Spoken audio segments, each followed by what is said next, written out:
Kabubukas pa lang ulit ng bahay ni Kuya pero may twist na agad. Pagpasok sa loob. At pinasabak din sa unang task ang apat na hosts na sina Gabby Garcia, Mavi Legaspi, Melay Cantiveros at Alexa Ilacad. At kapag nag-fail, hindi raw sila palalabasin.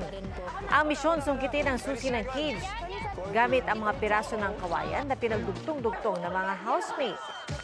Sumakses si Gabby Garcia kaya sama-samang nakapasok ng bahay ang housemates na sinabay na rin ang house tour.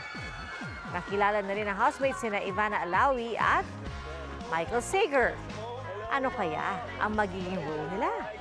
Aabangan yan bukas at ang extra pasabog din na si Mavi mukhang nailan sa bahay ni Kuya.